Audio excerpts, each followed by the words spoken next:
How it happened, nobody knows. But it happened.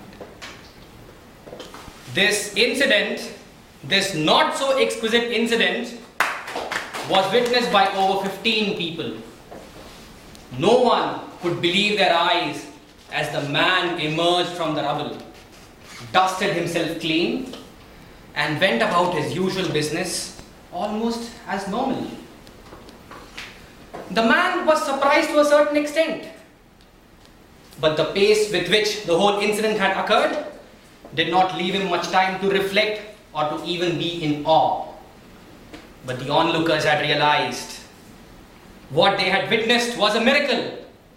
And a miracle it was, as I, Anand, on an otherwise innocuous Saturday, 1st October 2005, in the massive transformers factory of ABB, had survived almost unscathed a 500-ton hit on my head.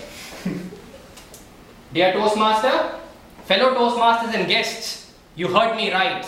A 500-ton hit on my head, and I was not even wearing a helmet.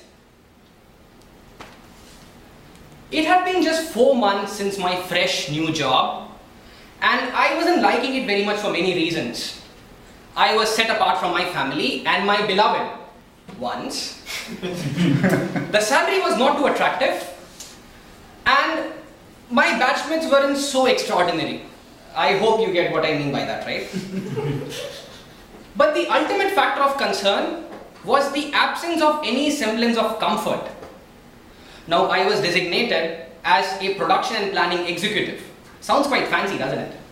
But the reality was this.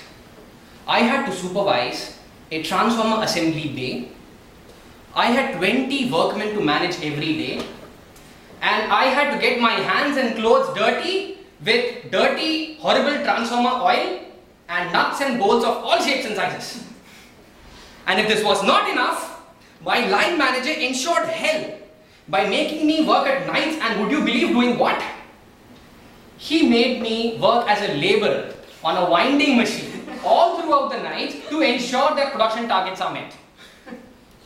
Boy, did I hate my early managers. They were horrible. But frankly, as time went by, I managed to handle these things. It was not difficult. But what my job description really failed to mention was the potential risk of being banged on the head due to a crazy crane operator who, out of sheer negligence, dropped a heavy steel cage on my head.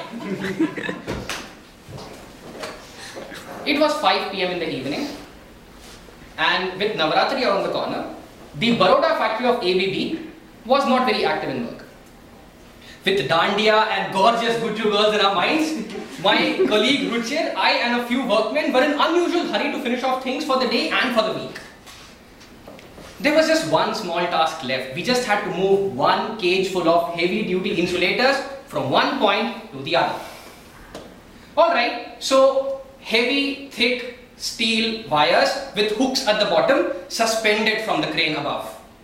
My colleague Ruchir and I, we picked up 2 of these wires each and started hooking at the base of the cage. And it is then that it happened. Now picture this. Ruchir had already done his job, and I was having the 2 wires in my hand, bent down, hooking them. When suddenly, I heard the crane operator moving some levers. The wire went taut, and I saw the steel cage. It tilted and it approached me in slow motion. Now they say that ice cuts ice and so does fire cut fire. Likewise, the way a steel cage approached to make mashed potatoes of me, another one saved that day and my life. The steel cage was approaching. I was bent on my knees and I was sliding back. I was in a crouched position as though in a womb, and as I slipped back, my back hit something solid. I had no idea what was happening. I closed my eyes, and the next moment I hear banging of steel against steel shake the whole surrounding. I was scared and I had no idea what to do. But as I opened my eyes, I realized that I was in good shape, in perfectly single piece. But I think something went wrong there. I had a horrible feeling of something not being right. I checked my wrist, which was mildly bleeding. This was barely a concern, but what I was feeling was something more pulsating and deep. Instinctively, my fingers went to my head. And as I moved my fingers, I realized my cause of worry. My head had been struck. I am not sure whether by the insulators or by the steel cage. And I could feel a dent, a trough, a pothole. While the whole atmosphere was in a tizzy, while people were running around, when the whole world was falling, my state of mind could be described by only one word: blank. I had no idea what had transpired. So the moment I regained physical stability, the first thing I did was get up, clean up myself, and find a medical kit to dress up my bleeding hand. This was a miracle, was it not? But then the ultimate miracle was revealed to me the next day after my CT scan. The doctor, after seeing the CT scan, tells me, "Boy, how are you? You know what? You have a hairline fracture on your skull." Hairline fracture? And why is he smiling? I knew doctors were crazy, but this has got to be different. Are you fine, sir? His next word, lucky. Lucky?